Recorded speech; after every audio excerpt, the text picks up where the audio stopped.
G'day crew, Ross here in the workshop, and I want to show you these two pieces of wood. I know you're thinking that's 4 bits of wood, but about 6 minutes ago it was 2 bits of wood. Look at that. Well, I'll throw that away on the ground. That's okay, that's the thing I'm going to show you. A moisture meter. We've got 2 bits of wood here. They're both blue gum. They're both the same length. The one on your left is slightly longer.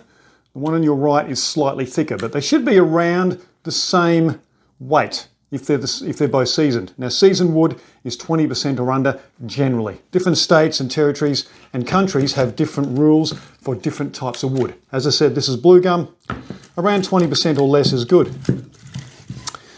Let's take our moisture meter, which is going to help us work out whether this is seasoned. And I'll show you just how effective they are. Here we go. We can see that. Oops, it helps if I take the end off, doesn't it? Now the moisture meter has these 2 metal probes right at the end. You can see where my finger is.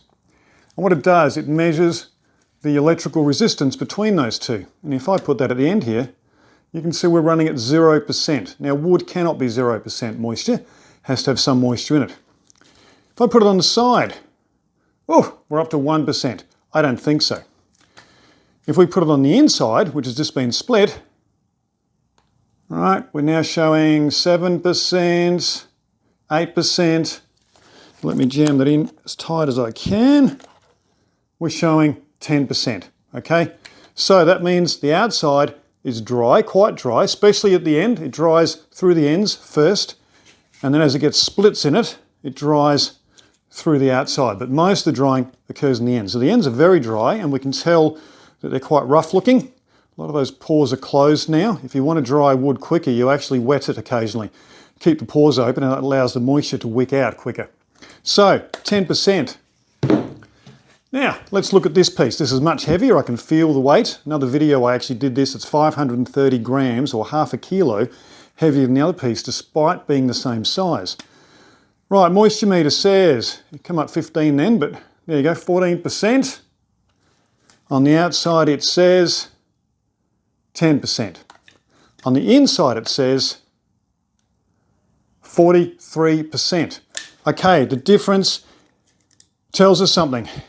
You use these generally on the outside of the wood. Sometimes you can jam them in quite a lot. You can use your fist to hammer them in a little bit. That's only part way in and it's already up to 23%. And yet if I take it out and just touch it, it's only 7%.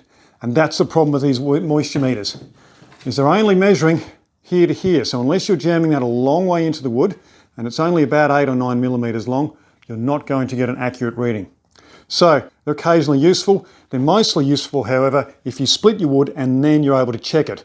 Now, if you've got big bits of wood you've got to split anyway, that's great because it'll give you an idea of how quick your wood is drying out. But ideally you want around 14 to 15% hardwood for good burning, and you want some pieces around 20 to 25% to burn overnight. They burn longer, and so they're good overnight when you don't need immediate heat, but they'll just keep the heat in the house.